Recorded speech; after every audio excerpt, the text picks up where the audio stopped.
So ito po yung pinaka toolset ng F11 natin. So para dun sa mga naninibago sa F11 dahil wala siyang kabitan ng screw dito sa front, may makikita po kayo sa toolset na ganitong klase ng screw. Yung ano siya, walang butas.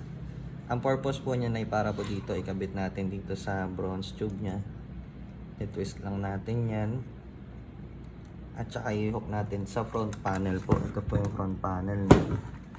I-hook po natin siya dyan. Then saka po natin ihigpitan.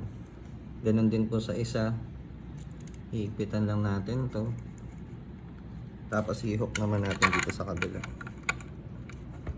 Bali si-secure lang po natin ng pliers yung mga bronze tube para hindi siya lumuwag pag higpitan na natin.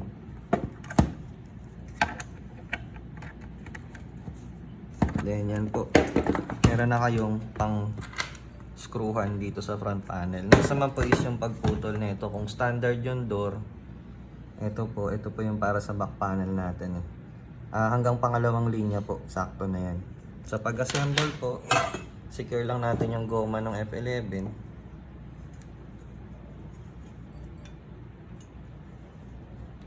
Ayan po. Then, i-align lang natin siya dito sa likod.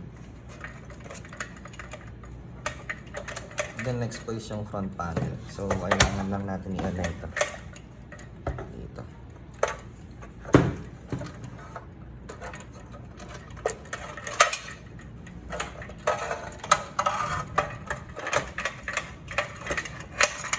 Ayan po siya.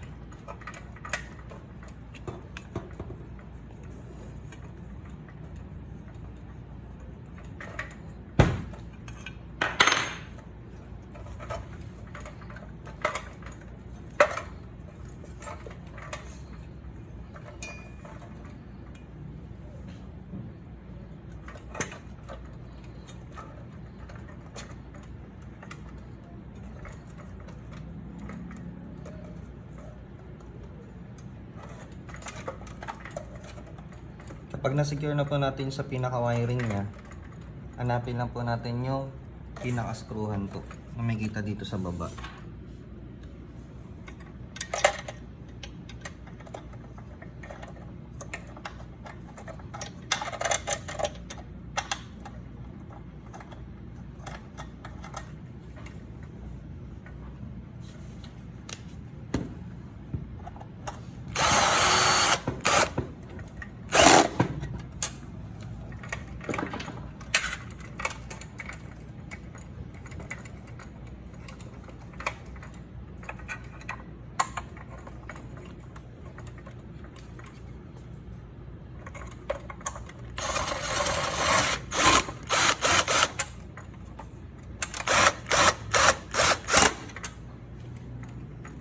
Pag na-secure na po natin, lagay lang natin yung mga toolset. Then next po, connect natin yung wires.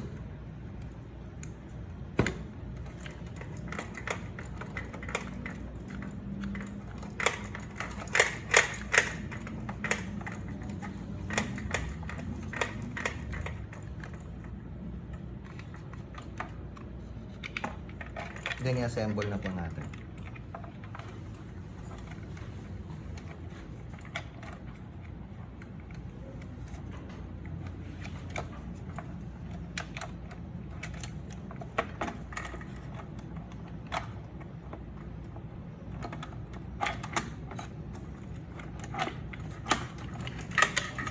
Then kung mapapansin nyo kapag sa package po ng F11 may cover pa to, tinatanggal lang po yun, yung po yung pinakagoma niya.